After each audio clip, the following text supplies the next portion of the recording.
Does having a climate plan help U.S. Democrats get elected? And how is the global clean energy transition going? Welcome to the Climate Recap from the Beckisphere Climate Corner, your go-to place for international and U.S.-based climate news. I'm Becky Hogue, a science writer.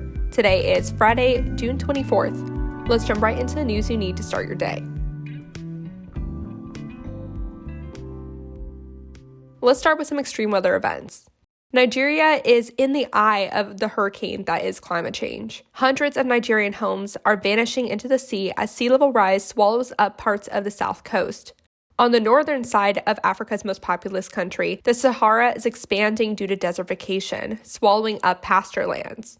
Desertification is when fertile land becomes barren due to either deforestation, drought, or harmful agricultural practices. In this case, drought is a big factor. And then in the east, intense rainfall is eroding farmland into the Niger Delta. So climate change is literally surrounding the country, which has contributed little to historic emissions. Africa's government leaders will meet at the Commonwealth of Nations Summit in Rwanda this week to discuss the citizens' plight. Much of Africa is starving right now due to climate change-induced drought and global food shortages associated with the pandemic and the Russian-Ukrainian war. This is particularly an issue in Somalia, which is experiencing its worst drought in 40 years.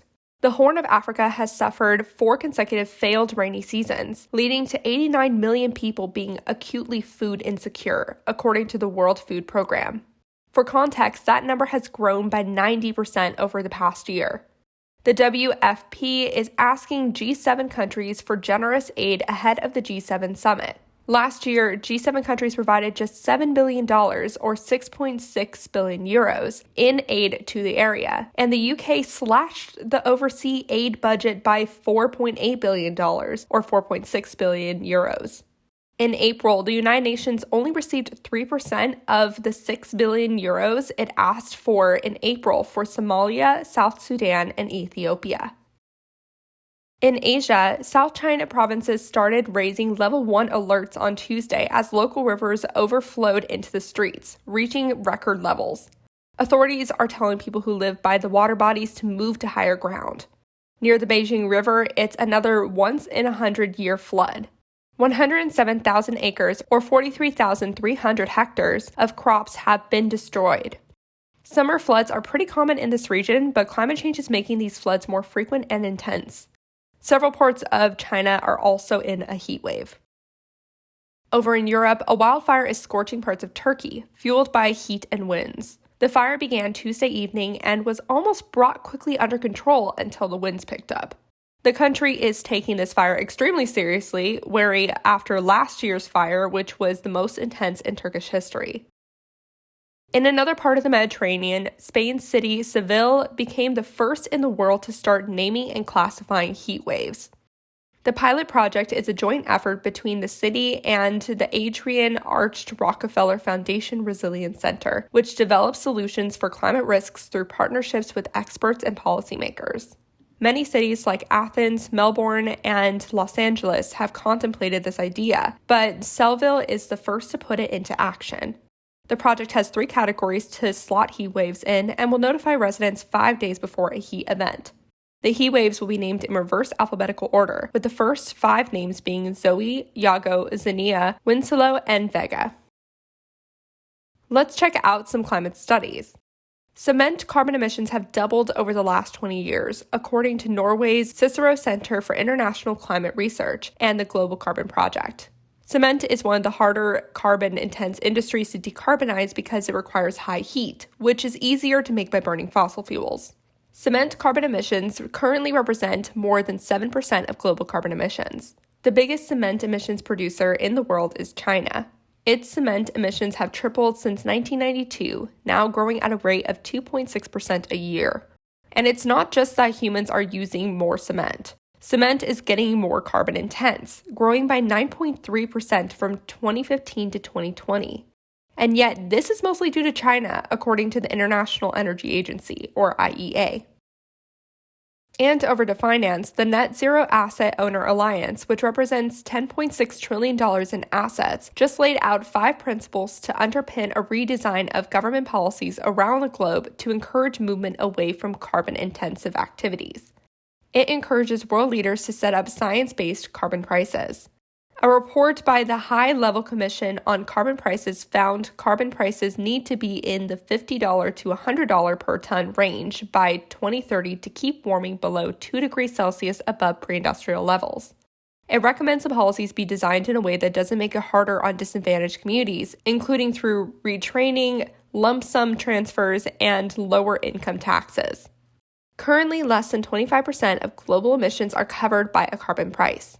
I haven't dove into this topic much yet, so I'm just going to quote the rest of the Reuters article. Governments must also provide a more predictable price signal to help businesses plan for the transition to a low-carbon economy, such as by establishing price corridors that show the direction of travel over time. To protect domestic heavy emitters as a transition and prevent carbon leakage, whereby industry moves jurisdictions where they are not penalized for polluting, governments could use carbon border adjustment mechanisms, as has been proposed by the European Union. They added that greater international cooperation could be forged through climate clubs of countries working together on the issue. That's definitely a whole video's worth of content right there. This next one is very interesting to us Americans. New research published in PLOS Climate found that House of Representative Democrats who supported the Green New Deal in 2020 saw a corresponding increase of 2% vote share in their elections. This adds to a growing body of research that representatives with explicit climate agendas do better in pollings worldwide. Very interesting. Time for some climate victories, starting in Asia, where Japan is awarding customers for climate-friendly choices. The government supports dozens of e-commerce businesses and mall operators to expand their loyalty point schemes to include sustainable behaviors, so customers can earn credits towards online purchases, airline mileage, and even investments. Some actions they're rewarding include ride-sharing, buying energy-saving home appliances, or declining single-use plastics. I notice a bit of irony that the credits go towards emissions-heavy behaviors, but this is still a cool concept to encourage behavior changes. Something I forgot to mention about the European Parliament's overhaul of the European Union carbon market system is that it plans to phase out free CO2 permits for industries by 2032. This is significant because it would put more pressure on industries to decarbonize faster, so they won't have to spend as much money on credits. The permits will be replaced with a carbon levy on imported steel, cement, and other projects to make sure European products and foreign firms are on equal footing. If you don't know what I'm talking about, I talked about the new European Union carbon market systems updates yesterday, I think. And the European Commission proposed legally binding laws to halve pesticide use and restore nature. It would require EU countries to restore at least 20% of EU's nature by 2030 and all degraded ecosystems by 2050. The Commission wants to ban pesticide use entirely in places like public parks and protected spaces and drop pesticide use by half overall by 2030. The Commission head recognizes that a drastic drop in pesticide use could drop agricultural yield and increase food prices, but he said that the new technologies available to farmers can make up for pesticide use. The switch just needs to be incentivized. Governments would have to submit regular progress reports if these laws are approved, but they still have to be voted on by the European Parliament and EU governments. Germany announced plans to overhaul its rail network starting in 2024. The country recognized the importance of having good public transportation to meet its climate goals. Rail updates are overdue. Now for a piece of neutral news. The EIA released its World Energy Investment Report on Wednesday. Here are some highlights from Carbon Brief's Simon Evans. Overall, clean energy spending might actually outpace fossil fuel spending this year due to the uncertainty of fossil fuels sticking around in the future. The world is likely to spend a record $1.4 trillion on clean energy this year. Clean energy investments had been pretty flat until these last 2 years, stuck around $1.1 trillion a year. This ramp-up is still not aligned with the amount promised through pledges and is not close to the amount necessary to reach net zero by 2050, though. The EIA warns that the energy crisis we're currently in could push millions of people into energy poverty and further emphasize the importance of providing financial support for emerging economies to transition to clean energy. The crisis has pushed many countries into investing further into fossil fuels, though annual fossil fuel investments are 30% less now than they were when the Paris Agreement was signed in 2015.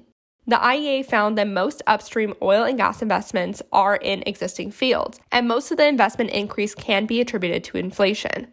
Oil and gas companies have raked in about $4 trillion from price inflation-associated windfall, and the IEA says that this gives fossil fuel producers an opportunity to fund diversification activities. In particular, the profits would be enough to fund nearly a decade of investment in low-emissions fuel and carbon capture and storage technology. Oil and gas companies are increasing their clean energy investments. Those investments only make up about 5% of their overall capital spending, though. These investments are primarily in offshore wind. The IEA reiterates that the Russian-Ukrainian war should not give permission to countries to invest further in fossil fuels.